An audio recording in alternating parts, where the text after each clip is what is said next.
తాజాగా ఏపీ రాజకీయాల్లో ఒక ఆసక్తికరమైన పరిణామం చోటు చేసుకుంది. కాపు సామాజిక వర్గానికి సంబంధించిన అంశం కావడంతో ఈ విషయం మరింత సున్నితంగా మారింది. ఆంధ్రప్రదేశ్ శాసన మండలిలో జనసేనకు చెందిన ఎమ్మెల్సీ నాగబాబు ఒక కీలక ప్రశ్నను లేవనెత్తారు. కాపులకు బీసీ హోదా కల్పించే ఆలోచన ప్రభుత్వానికి ఉందా అని అడిగారు. ఈ ప్రశ్నతో కాపు సామాజిక వర్గంలో ఒక రకమైన ఆశలు మొదలయ్యాయి. ఎందుకంటే ఈ డిమాండ్ కొత్తది కాదు. దశాబ్దాలుగా కాపులు బీసీ జాబితాలో చేర్చాలని కోరుతూ వస్తూ ఉన్నారు. కానీ ఇదే సమయంలో అనూహ్యంగా జరిగిన పరిణామం ఏంటంటే నాగబాబు అడిగిన అదే ప్రశ్నను కొద్దిసేపట్లోనే ఉపసంహరించుకోవడం. ఇది రాజకీయ వర్గాల్లోనే కాదు, కాపు సామాజిక వర్గంలో కూడా పెద్ద చర్చకు దారితీసింది.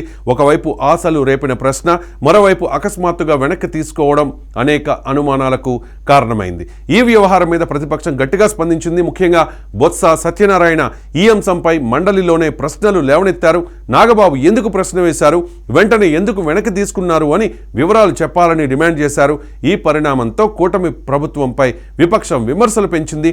ముఖ్యంగా వైసీపీ ఈ అంశాన్ని పూర్తిగా రాజకీయంగా ఉపయోగించుకునే ప్రయత్నం చేస్తోంది. కూటమి ప్రభుత్వం కాపుల పట్ల నిజమైన చిత్తశుద్ధి చూపడం లేదని ఆరోపిస్తోంది. ఇక రాజకీయంగా చూస్తే కాపు సామాజిక వర్గం ఏపీ రాజకీయాల్లో చాలా కీలకమైన ఓటు బ్యాంకుగా భావిస్తారు. సుమారు 15 నుంచి 18% వరకు కాపు జనాభా ఉంటుందని ఒక అంచనా. ముఖ్యంగా తూర్పు పశ్చిమ గోదావరి జిల్లాల్లో ఈ వర్గం ప్రభావం ఎక్కువగా ఉంటుంది. అలాగే కృష్ణా, గుంటూరు, ఉత్తరాంధ్ర ప్రాంతాల్లో కూడా కాపుల ఓటింగ్ ప్రభావం స్పష్టంగా కనిపిస్తుంది. దాదాపు 60కి పైగా నియోజకవర్గాల్లో కాపు ఓటర్లు గెలుపోటములను ప్రభావితం చేసే స్థాయిలో ఉన్నారు.